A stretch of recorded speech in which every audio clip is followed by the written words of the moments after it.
പാടിക്കൊണ്ട് പുതുമാരനും സംഘവും പുതിയവണ്ണിൻ്റെ വീട്ടിലേക്ക് പോകും. ആ പാട്ട് അവിടെ എത്തുന്ന സമയത്ത് അവരൊരു സ്വീകരിക്കുമല്ലോ, അതിനൊരു പാട്ട് അതുണ്ട്.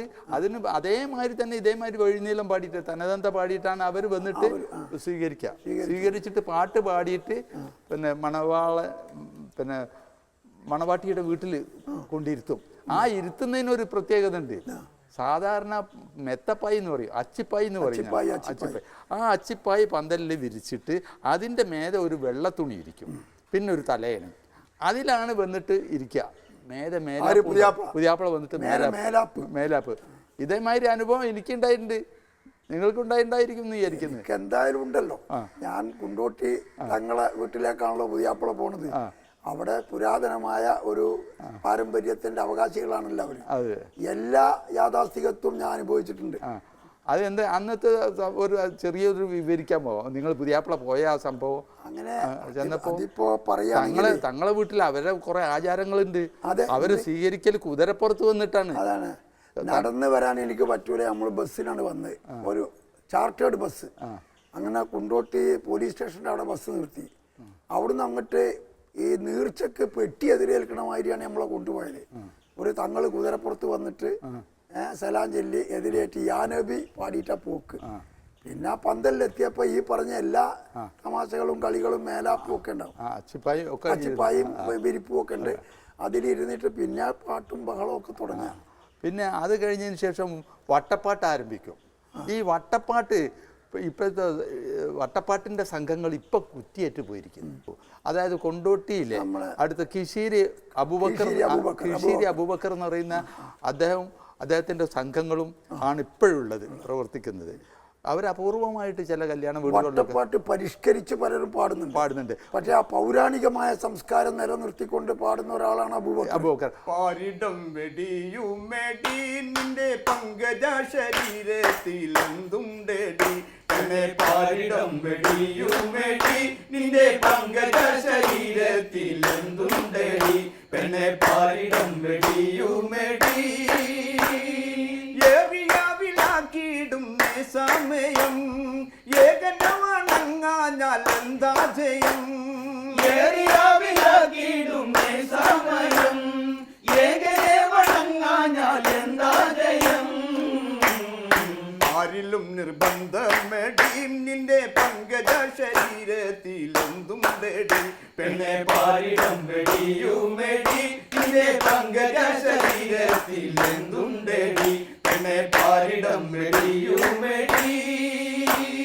പങ്കജയിൽ തഞ്ചം നീ പായാക്കമോ, വഞ്ചകിയെ നീ വീട്ടൊഴിവാക്കമോ, പഞ്ചതായ തഞ്ചം നീ പാഴാക്കുമോ, വഞ്ചകിയെ നീ വീട്ടൊഴിവാക്കുമോ, അഞ്ച് സമയം ആടടി നിന്റെ പങ്കജ ശരീരത്തിലെന്തും തേടി, പെണ്ണെ പാരിടം വെടിയുമെടി നിന്റെ പങ്കജ ശരീരത്തിലെന്തും തേടി, പെണ്ണെ പാരിടം വെടിയുമെടി എത്രയോ മഹാന്മാരുണ്ടായി സ്ഥലം എല്ലാരും ഹൃതിയായി പോയേ ഫലം, എത്രയോ മഹാന്മാരുണ്ടായ സ്ഥലം എല്ലാരും ഹൃതിയായി പോയ ഫലം, സത്യം മറകല്ലടി നിന്റെ പങ്കജ ശരീരത്തിലെന്തും തേടി, പെണ്ണെ പാരിടം വെടിയുമെടി നിന്റെ പങ്കജ ശരീരത്തിലെന്തും തേടി. താനൂര്, തിരൂര്, പരപ്പങ്ങാടി തുടങ്ങിയിട്ടുള്ള തീരപ്രദേശങ്ങളിലാണ് ഈ പിന്നെ തലേ ദിവസം ഒസാമാര് വന്നിട്ട് താടി ഒടിക്കും. ആ സമയത്ത് അവർക്കതിന് ചില മര്യാദകളെല്ലാം ഉണ്ട്. അല്ല, ഒരു വലിയ മുറത്തില് അരി, നാളികേരം, തുണി, വെള്ള തുണി, ഇതൊക്കെ വെറ്റില, അടക്ക, ഇതെല്ലാം കൂടി വെച്ചിട്ട് സമ്മാനം വെച്ചിട്ടാണ് ഈ ഒസാമാര് താടി അടിക്കാൻ നിൽക്കുക. താടി പഠിക്കുമ്പോൾ അതിന് വെള്ള തുണി വിരിച്ചിട്ട് അതിലേക്കാണ് പഠിക്കുക, അവർക്കുള്ളതാണ് ആ തുണി. എന്നിട്ട് അവരെല്ലാവരും കൂടിയിട്ട് പാടും. അത് പിന്നെ മോയിൻകുട്ടി വൈദ്യരുടെ മൂലപുരാണം എന്ന് പറയുന്ന ഒരു മൂലപുരാണം തമ്പുരാനവന്റെ മുത്തിനാൽ പാടച്ചു മുന്നേ മുതലായി 3 സാവർ മലമുക്കും മുമ്പ് തന്നെ ഓലം തീരിത്തിറപ്പമർത്തിയെ മാറയിൽ നിന്നെ കോടികളാക്ക എണ്ണം കെട്ടിടാതോരുത്തരിന്നേ അക്കായ നബിക്കല്ല കൊടുത്തതിനോ കൂറുമത്താലിരക്കുമ്പോൾ ഈ രസത്തേനോ ഒരു വലിയ ഖദീജ താഹ നബിക്കണ പായൽ താജ കാശി നബിക്കരു തട്ടമേ രാജ രാജാംഗം നബിക്കെത്തി വയസ്സ് മീമ റഹ്മത്തും നുബുവത്തും തികന്റെ ചേമാ. ഈ ഒപ്പനപ്പാട്ടുകാർക്ക് സാധാരണ വിവിധ പ്രദേശങ്ങളിൽ വിവിധ പേരുകളിലാണ് ഇവർ അറിയപ്പെടുന്നത്. അതായത് ഒപ്പനപ്പാട്ടുകാരെന്ന് പറയും, മുഖത്തളപ്പാട്ടുകാരെന്ന് പറയും, കല്യാണപ്പാട്ടുകാരെന്ന് പറയും, മംഗലപ്പാട്ടുകാരെന്ന് പറയും, വിളക്കിന് നിൽക്കുന്നവരെന്ന് പറയും. ഇങ്ങനെ വ്യത്യസ്തമായ പ്രദേശങ്ങളിൽ വ്യത്യസ്തമായ പേരിലാണ് അധികം വട്ടപ്പാട്ട് എന്നുള്ള പേരിലാണ് നമ്മൾ അറിയപ്പെടുന്നത്. ഈ വട്ടപ്പാട്ടിൽ ഇവർ പാടുന്ന പാട്ടുകൾ ആദി മുതൽ പുരാണം എന്നുള്ള പാട്ടാണ്. ആദി മുതൽ പുരാണം ആയ തിരുമുത്തൊളിവേ ആയ പാടപ്പിനെല്ലാം ആരിടാവിനായൊളിവേ കാതൽ മുഹമ്മദെന്ന കാരുണ പേർ പെറ്റൊളിവേ കാലം പാശമ്മയിൽ പണ്ടല്ല പാടത്ത് വെച്ച്. സത്യത്തിൽ ഈ ഒപ്പനപ്പാട്ട് ആദ്യം പുരുഷന്മാർ ഒപ്പനായിരുന്നല്ലോ ഉണ്ടായിരുന്നത്, പിന്നല്ലേ സ്ത്രീകൾ ഒപ്പന വരുന്നത്. സ്ത്രീകളുടെ കല്യാണത്തിന്റെ ആ തുടക്കം അതിന്റെ സമ്പ്രദായമൊക്കെ ഏത് വിധത്തിലായി? സ്ത്രീകളുടെ ഇടയിൽ തലേ ദിവസത്തിന് 2 ദിവസമായിട്ടാണ് കല്യാണം ഉണ്ടാവുക. തലേ ദിവസം പിറ്റേ ദിവസം. തലേ ദിവസം പെണ്ണിന് മൈലാഞ്ചി രാവ് എന്നാണ് അതിന് പറയുന്നത്. മൈലാഞ്ചി എന്ന് പറയും. ആ മൈലാഞ്ചിക്ക് പിന്നെ പുതിയാപ്പളൻ്റെ വീട്ടിൽ നിന്ന് മൈലാഞ്ചി അരച്ച് തട്ടിലാക്കിയിട്ട് പെണ്ണുങ്ങൾ അവിടുന്ന് വരും. എന്നിട്ട് മണവാട്ടിനെ മൈലാഞ്ചി അണിക്കും. അമ്മായിമ്മയും നാത്തുമാരും എല്ലാവരും കൂടിയാണ് ഈ മൈലാഞ്ചി അരച്ച തട്ടുമായിട്ട് വരിക. പട്ടിട്ട് മൂടിയിട്ടൊക്കെയാണ് പഴയ കാലത്ത് വരല്. വലിയ തൊലങ്കിൽ മൈലാഞ്ചി അരച്ച് വെച്ചിട്ട് അത് പട്ടിട്ട് മൂടിയിട്ടൊക്കെയാണ് കൊണ്ടുവരിക പിന്നെ മണവാട്ടിൻ്റെ വീട്ടിലേക്ക്. എന്നിട്ട് മണവാട്ടിനെ ചമയിച്ച് ഇരുത്തിയതിന് ശേഷം മൈലാഞ്ചി ഇടും.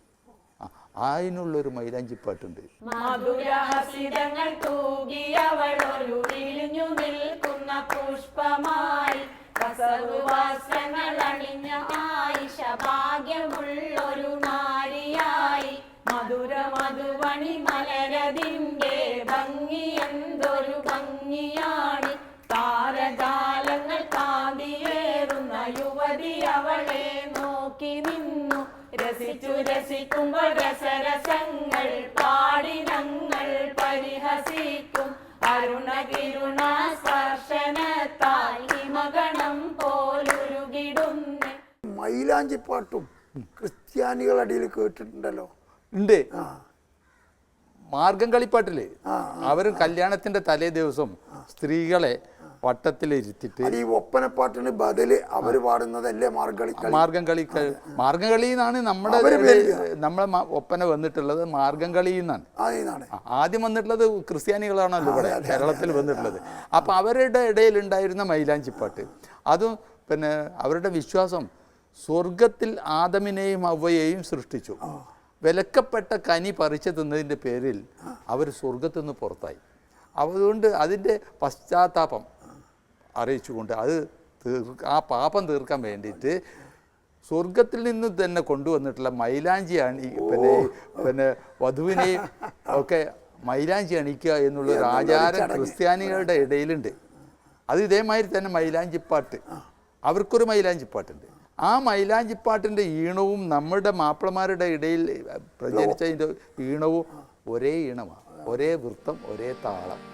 മൈലാഞ്ചി വരവ് കാമാൻ വരുവിനാ ഓ തോഴിമാരെ കനക പഞ്ചരമുരുൾ പഞ്ചരം കാണിക്കേട്ടോ തോഴിമാരെ. മൈലാഞ്ചി വരവ് കാമാൻ വരുവിനാ ഓ തോഴിമാരെ കനക പഞ്ചരമുരുൾ പഞ്ചരം കാണിക്കേട്ടോ തകിലുവാദ്യവും കാണിക്കേട്ടോ തോഴിമാരെ കനക പഞ്ചരമുരുൾ പഞ്ചര കേൾപ്പിനേടോ തോഴിമാരെ കുരിശുമർദ്ദളം തകിലുവാദ്യവും കേൾപ്പിനേടോ തോഴിമാരെ മരതകത്തോടു കുരവയിത്തരം കേൾപ്പിനേടോ തോഴിമാരെ. അപ്പം മൈലാഞ്ചി പാട്ടിൽ ക്രിസ്ത്യാനികളുടെ ആദ്യത്തെ ഒരു സംസ്കാരം പറഞ്ഞപ്പോൾ അതേ ട്യൂണിൽ മാപ്പിളപ്പാട്ടിൽ മൈലാഞ്ചി പാട്ടുണ്ട്, ഇഷ്ടം പോലെ പാട്ടുണ്ട്.